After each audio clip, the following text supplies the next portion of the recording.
He said just 4 words, and my world collapsed. I gave it all to Jacob. I stood frozen in the middle of the office, the phone like stone in my hand. It wasn't that I hadn't heard him clearly. It was that my brain refused to process that sickening reality. No warning, no meeting, no email, just one cold call, and he cut off everything I had built over nearly 2 decades. I'm the only daughter of Thomas Bradford, one of Oregon's veteran businessmen, founder and CEO of Bradford & Co., a multi-industry investment firm valued at over $200 million. I joined the company at 21, fresh out of Stanford with dual degrees in finance and strategic management. For 17 years, I never missed a holiday, never skipped a single meeting. I was the name behind every expansion plan, every successful merger, every time the company narrowly escaped a financial crisis. And now, with a call that didn't even last a full minute, he swept me aside like I was some anonymous intern. I tightened my grip on the phone, listening to his voice, steady, almost emotionless. Sophia, I know this is hard for you to accept, but I've thought it through. Really? My voice caught. After everything I'd done, you're choosing Jacob? The same guy who just last year couldn't tell the difference between ROI and EBITDA? Silence. I heard him sigh on the other end of the line. A sound I used to think meant internal struggle, but now it felt like nothing more than fake resignation. He's my son.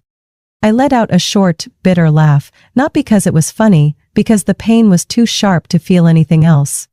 And what am I, a walking, talking ATM? No response, just one final sentence before he hung up. The paperwork's already signed. Don't make this harder than it has to be. Bit.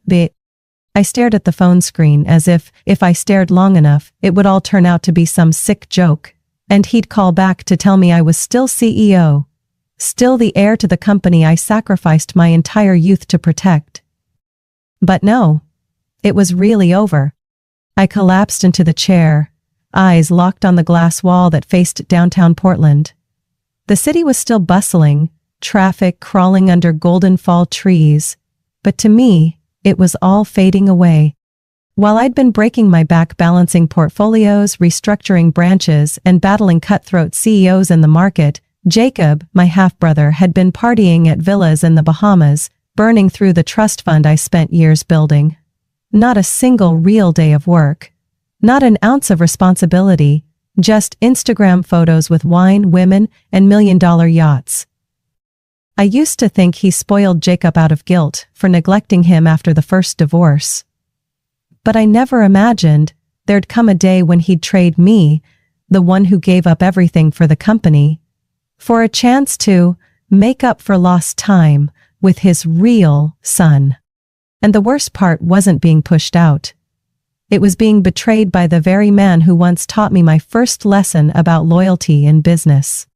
Suddenly, I felt a chill crawl over my entire body, not from the weather, but from something colder.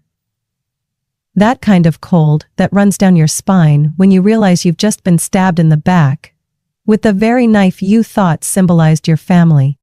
I stood up and walked out of the office without saying a word. The employees who used to call me the silent captain of Bradford & Co. kept working, unaware that a coup had just taken place inside the heart of the company. I didn't cry, I didn't scream, I just stayed quiet and swore he'd just made the biggest mistake of his life. I didn't break down. I didn't storm the headquarters demanding justice like some TV drama. Instead, I went home. I needed quiet, not to mourn, but to plan. My penthouse sat on the 28th floor, right in the heart of downtown Portland. Every tile, every piece of furniture had been hand-picked by me over the past 7 years. This was my fortress, and tonight, it would be my war room. I stepped into my home office and turned on the soft amber light. The glass wall reflected the image of a woman nearing 40, clad in a charcoal gray suit, hair tied back, eyes cold as steel. No longer Sophia, CEO, but a cornered animal, plotting her counterattack. I pulled open the third drawer on the left. Inside was a black leather notebook, No logo, no label, but to me, it was more valuable than any legal document. This was where I wrote down everything the company's accounting system didn't dare record. The under-the-table deals, the shady loans, the questionable ties to international investment firms. I flipped through the pages. The names of the stakeholders, the timeline of the transfers, the loopholes in the capital contribution agreements. Every word was a bullet. And I had a full magazine. My father thought he was the only one who understood the company inside and out? Wrong. I was the one who redesigned the entire operational structure in 2021. I knew how every department functioned, every financial cycle, every cash flow gap. If I wanted to choke Bradford & Co., I didn't need a lawyer, I just needed an opportunity. And I knew exactly who could give me that opportunity. I picked up my phone and quickly scrolled to the familiar name, Edward Hale. He's in his 60s now, my father's longtime strategic partner, and the very first angel investor in Bradford & Co., when it was still just a no-name firm with a handwritten business plan. Edward always believed in me. He once told my father to his face that I was the only brain keeping this ship from sinking. I tapped call. The phone rang less than 3 times before he picked up. Sophia? Been a while since I heard your voice. Everything okay? I didn't beat around the bush. I just got pushed out of the company. Jacob's been given full control. Silence. Then a low curse. The old man's really lost it. I kept my voice calm, but each word cut like a blade. I'm not calling to complain. I need to meet. Tonight. Claremont Club. It's big. I'll be there. I hung up and exhaled slowly. There's something strange about having nothing left to lose. It's not comforting, but it brings clarity. The Claremont Club is where real power players meet. Not to talk about golf, but to decide the fate of markets. When I walked in, Edward was already at our usual corner table, whiskey in hand, eyes watching me, like he was sizing up a new deal. Sit down, tell me everything. So, I did. No filters, no sugarcoating. I laid all the wounds bare. And the claws too. How my father quietly transferred control. The meetings I was excluded from. The documents pulled from the system without notice. How Jacob, a guy who once blew nearly $500,000 on trash NFTs, was now sitting in the CEO chair. Edward couldn't hide his anger. He took a long drag from his cigarette, eyes narrowed. So, what are you planning to do now? I looked him straight in the eye. I'm going to rebuild. From scratch, a new company. Leaner, faster, sharper, and most importantly, strong enough to shake Bradford & Co. to its core. He didn't say anything for 10 seconds. Then he laughed. You really are Thomas's kid, but a hell of a lot smarter. I'm not looking for compliments. I need capital. How much? $3 million to start? And a few names only you can call. He took the last sip from his glass, then nodded. You'll have the money tomorrow. I didn't smile. I didn't say thank you. I just nodded. Like I'd just closed a deal. Because I had. This was the beginning. I left the Claremont Club a little after 10 p.m. Organs cold cut through the air like a blade. But I didn't feel it. My blood was on fire. In the car, I opened my phone and started a list. Phase 1, recruitment. I didn't need a headhunter. I knew exactly who was fed up with Jacob's leadership. I'd worked with them, trained them. I was the first to give them a real shot. People like Linda Grover, head of strategy. Carl Gwynn, risk analysis expert. Ava Jenkins, the interim CFO I personally promoted. They weren't loyal to the Bradford name. They were loyal to results, and I was results. I called Linda first. She picked up on the first ring. Sophia, I'm starting something new. I want you on board. No hesitation. Send me the address of the new office. I hung up, lips curling slightly. Not everything I lost was gone. Some things were coming back, in ways my father could never predict. 11 days after the meeting with Edward, I stood in the middle of an empty office. No signs, no logos, not even a nameplate, just white walls, fluorescent lights, and a business plan covering one glass panel. Delta Strategic Holdings. That was the name I chose. No Bradford. No ties to the family. Just 3 cold, clean words, sharp like a blade, wrapped in velvet. My new company didn't need hundreds of employees to prove its strength. I only needed 10 of the best. 10 who could do the work of 300, and more importantly, 10 who knew who I was, not the title I once carried under the Bradford name. The phone rang. I picked it up without checking the caller ID. Sophia, I'm ready. It was Carl Nyan, the risk analyst. The one Jacob once tore apart in a meeting just for challenging a $100 million resort project in Nevada. Welcome to the front lines, I said quietly. Send in your resignation email tomorrow morning. And Carl? Yeah? Leave nothing behind, let them panic. My list kept growing. After Carl came Linda Grover, who'd worked with me for 4 years in strategy. Then Ava Jenkins, the sharp, fearless woman my father never trusted because women aren't suited for high-level finance. A week later, Malcolm Rowe, the operations director from the Chicago branch, called. Sophia, I've had enough. Jacob wants to slash the CRM budget in half to cut operating costs. Does he think client systems run on good vibes? I smiled. Then come where your opinions aren't trampled. I'm on the first flight tomorrow. Delta had no fancy office. We rented a floor in a renovated building in the industrial north side of Portland, a former factory. Cold, noisy, but thick walls, strong Wi-Fi, and 0 prying eyes. Everyone who walked in carried the same thing. Suppressed fury, and a loyalty that had never been. For Jacob. On the first day, I looked around our makeshift meeting room. An old wooden table, 10 plastic chairs, and a whiteboard packed with our 12-week roadmap. I don't need you to thank me for pulling you out of the hellhole called Bradford & Co., I began. I just need you ready to burn the old ship down and sail a new one straight past it. No one spoke. But I saw their eyes, like soldiers who'd once lost a war, now back for revenge. Linda, strategy. Carl, risk and finance. Ava, external affairs and investor relations. Malcolm, operations. I don't need any other departments. I'll handle the rest myself. I said nothing more, no hollow speeches. Everyone here knew exactly what we were doing. We weren't just building a company, we were flipping an empire. Within 2 weeks, Delta had a 3-quarter operating plan, a list of 14 potential investment targets, and a nearly closed deal with a small logistics company in Idaho, a partner I once negotiated with back at Bradford. That deal had been rejected by my father for being too small, too thin on profit. Now it was the perfect starting point, small, fast, and incredibly agile.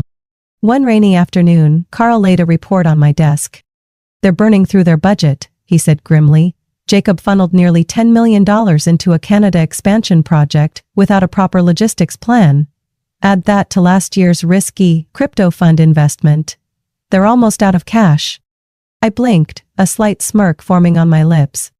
They're burning the whole forest just to light a campfire. If we hit their main supplier next month, they'll lose nearly 35% of their operational capacity. Do it.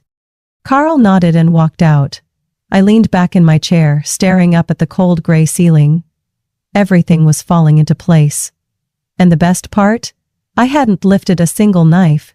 They were bleeding themselves dry. One Saturday night as I was reviewing the personnel breakdown, Ava knocked on the door. Sophia, you should see this. She placed an iPad in front of me and opened the region's top financial news site. Bradford & Co. loses 2 more senior executives amid ongoing strategic crisis. I glanced at the names. Thomas Dale, Chief Financial Officer. The same man who refused to approve the marketing budget Jacob wanted to use for a Gen Z-themed event series. Below was a brief paragraph. Sources say internal instability and lack of leadership experience are the key factors behind the recent wave of resignations. I looked at Ava, eyes calm. They're starting to bleed. Where do we strike the first blow? I stayed silent for a few seconds, then swiped to another screen. A list of Bradford's strategic contracts. I pointed to the first name. They live on blood, will cut off the oxygen. Delta wasn't complete yet. But I knew one thing for sure. When a forest catches fire, only someone who's lived in it knows whether to put it out or fan the flames. And me, I built that entire forest with my bare hands. Now, I was pouring gasoline. The news broke on a Monday morning, when the whole market was still groggy from a sluggish weekend session. I sat in Delta's small office, coffee still hot in my hand, eyes fixed on the computer screen, as the headline from the Portland Business Journal hit like a direct punch. Bradford & Co. fails to acquire Harland Logistics, reason: strategic misalignment and concerns over executive capability. I set my coffee down without rushing. I'd waited 3 months for this moment, and now, it arrived exactly as I'd planned. Harland Logistics, a mid-sized company in domestic supply chain operations, was a deal I had proposed during my final days at Bradford. I had handled the preliminary negotiations, signed the memorandum of understanding, and prepared for due diligence before being pushed out of the picture. Jacob took over the deal without ever reading a single operations report, and disaster followed.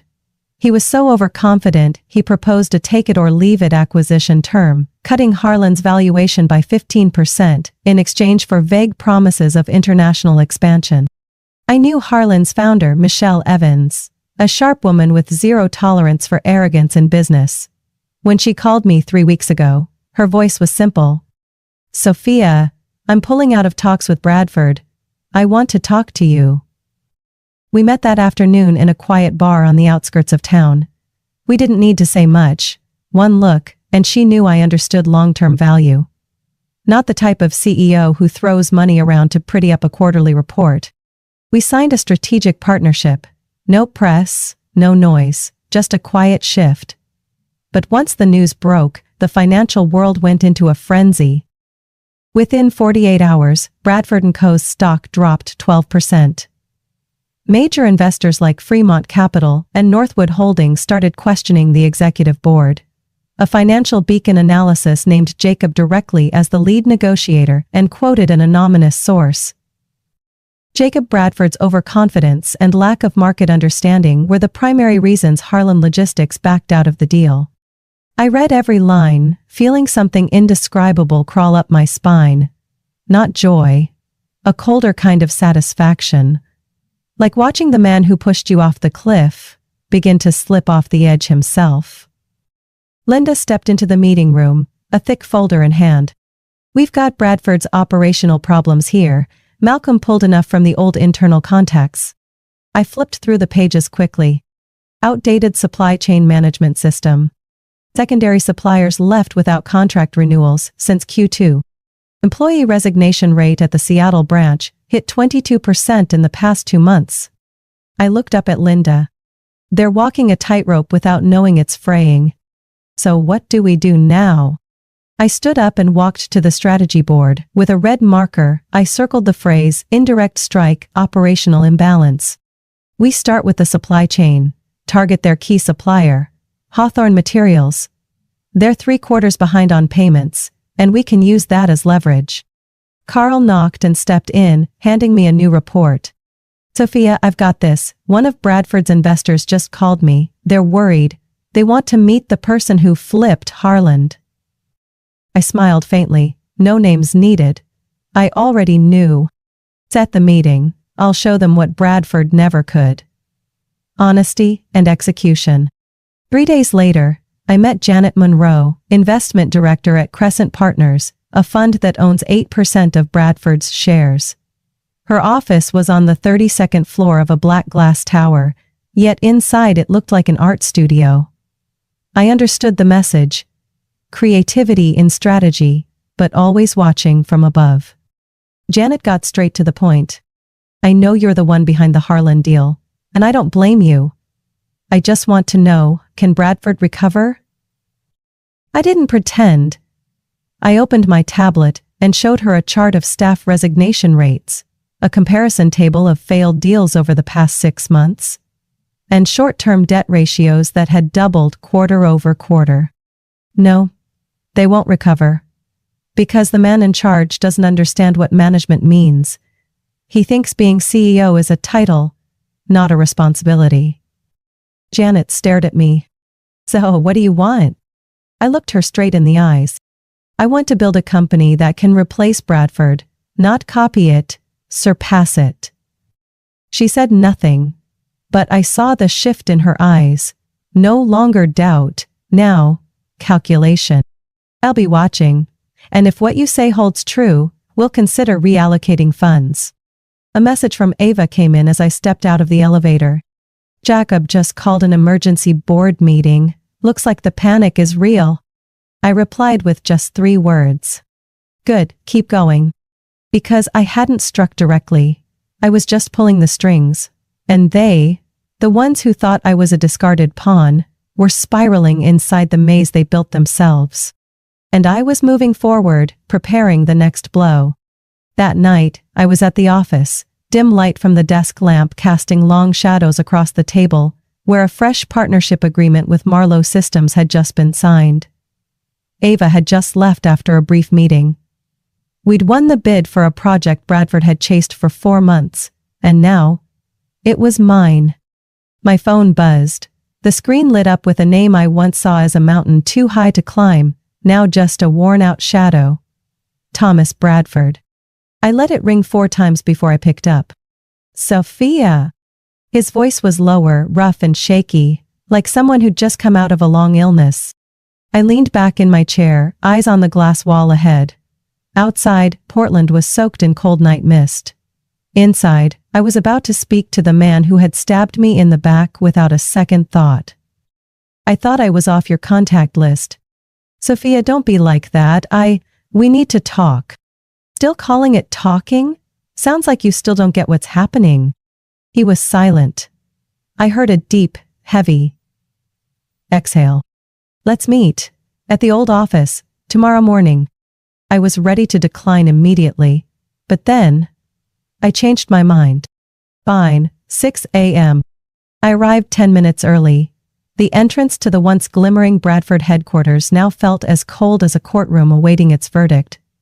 The doorman recognized me and gave a small nod, his eyes reflecting something close to gratitude. 17th floor conference room. My old battlefield. Now there were only 2 people inside, my father and Jacob.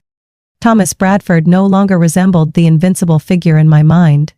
He looked thinner, his hair noticeably grayer, his gaze drained of power. Only exhaustion remained. And Jacob? Still in a crisp suit, but the arrogance that used to cling to him now hung loose, like a collapsing facade. I didn't sit. I stood, staring at them. Like looking at the 2 men who once threw me out of the fortress I had built with blood and youth. Talk, I don't have much time. My father took a deep breath, placed a folder on the table, and slid it toward me. We're losing control, investors are pulling out, client churn is up nearly 38%, the media is cutting us down daily. I didn't touch the folder. You just realizing that now? Jacob jumped in, his voice still laced with leftover arrogance. You can't let the entire company collapse over a family argument. I turned to him, my eyes cold as a blade. An argument? You call pushing me out, dismantling the foundation I spent nearly 2 decades building, an argument?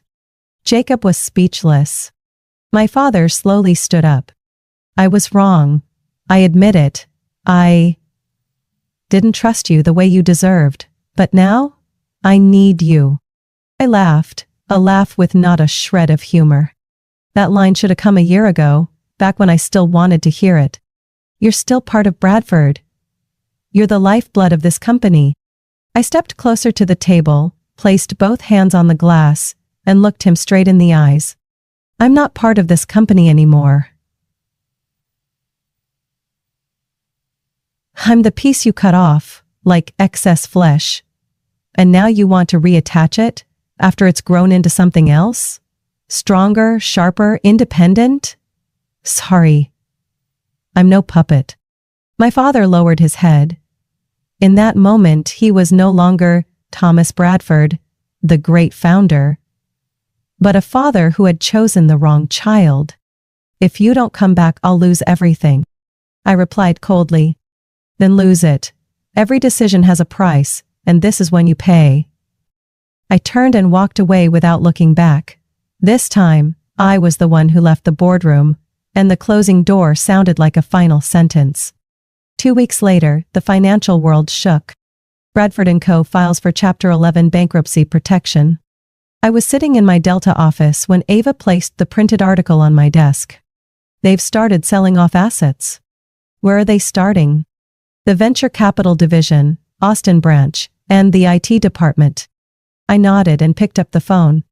"Call Edward, start acquiring them, piece by piece." Ava smiled. "How much of the old company are we taking back?" I looked out the window. The city was blurred by rain, but in my mind, the path was crystal clear. Everything worth saving, the rest can die with the Bradford name. Never did I imagine I'd one day witness my father, the man who once called me the future backbone, sit and watch his empire crumble. But he made his choice, and I was merely the consequence he called upon himself. One morning in late March, I signed the final contract. The pen glided smoothly over the paper, leaving a clean line of deep blue ink next to my signature, Sophia Bradford. Across the table sat the legal representative from bankruptcy court, confirming that Delta Strategic Holdings had officially acquired the 4 most profitable divisions left from the ashes of Bradford & Co. Portfolio Management, Enterprise Client Services, Seattle Data Center, New York Regional Headquarters. Piece by piece, the empire I once built with my own blood and grit was back in my hands, but no longer under the old name. No longer under the shadow of a father who chose the wrong heir. Ava walked in, setting a steaming espresso on my desk. She looked at me, her voice low but filled with something close to awe. "You did it, Sophia?" I simply nodded. No celebration, no fireworks. I didn't need the world's approval. I just needed them to know. I was back, but this time as the one holding the knife. 3 days later, on a rainy Portland afternoon, my assistant knocked on my office door. "Who?" "Mr. Thomas Bradford is here. He's asking to see you." I looked up from the file in my hands. My heart didn't race. My hands didn't tremble. The emotions I once thought would surge never came. Just a moment of silence before I calmly said, "Send him in." The door opened. The man who used to be the center of my universe walked in, but now, he was only a shadow of the past. His faded gray suit couldn't hide the limp in his step. His hair had turned completely white. The fire once burning in his eyes had cooled to smoldering ash. He stood still for a few seconds, his eyes scanning the room. There was nothing extravagant, but every detail was intentional. The power here was real, not for show. "Nicer than my old office," he said. His voice, rough and low. I didn't respond, just gave him a small nod to invite him to sit. He looked at me for a long time, then finally said, "I was wrong, Sophia." I leaned back in my chair. No words, no smile. I simply let him continue. I was blind. I thought that because he was my son, he'd carry the legacy, but I forgot. It was you who kept the company alive for nearly 2 decades. I clasped my hands together, my eyes locked on his. "You didn't forget. You just didn't want to admit it." He nodded, a bitter smile flickering across his face. "I lost everything. The company, the trust, and you." This time, I looked out the window. It was raining. Water streaked down the thick glass, cold and colorless, like the years I spent being pushed out of the picture. "No one took anything from you. You let it go." He fell silent. Deep, long silence. If I could start over. I cut him off, my voice soft, like a paper cut. "But you can't." He stood up, gave a slight bow. "Thank you for letting me speak." I didn't respond. No need, no forgiveness, no hatred, just silence. For him to feel the full weight of what he had lost. He walked out of my office. The door closed behind him, like the end of an era, and the start of a brand new chapter. A week later, Delta Strategic Holdings officially announced its international expansion, with 3 new representative offices in Toronto, London, and Singapore. We restructured our entire accounting system under an automated integration model and launched an exclusive investment platform for high-net-worth clients. At the first press conference since the company's founding, a reporter from Forbes asked me, "Do you think you've successfully gotten your revenge?" I smiled, a smile full of clarity and control. "This isn't revenge. I simply reclaimed what was once mine. But this time, I'm keeping it the right way." And that was the truth. I never set out to destroy Bradford & Co. I just refused to keep being dismissed in the very place I helped build. They thought I'd fall, but they forgot. I wasn't a side piece. I was the foundation. I lost. I was betrayed. But I didn't scream. I didn't strike back with anger. I struck with strategy, with time, and with my mind. And in the end, I didn't just take it all back, I built something better, stronger, and more enduring. Power isn't given, it's taken. And in the end, I took it all. Sophia's story is a powerful reminder that in life and business, no one can strip you of your true value unless you let them. Betrayed and cast aside, she didn't crumble. She used her intelligence, experience, and resilience to turn the tables. In the real world, sometimes loss is just the beginning of a powerful rebirth. Power doesn't come from names or inherited titles. It comes from your ability to rise and reclaim what you truly deserve. What about you? Would you have forgiven your father if you were in Sophia's shoes? Share your thoughts in the comments and don't forget to follow the channel for more powerful real-life stories and meaningful lessons about family and identity.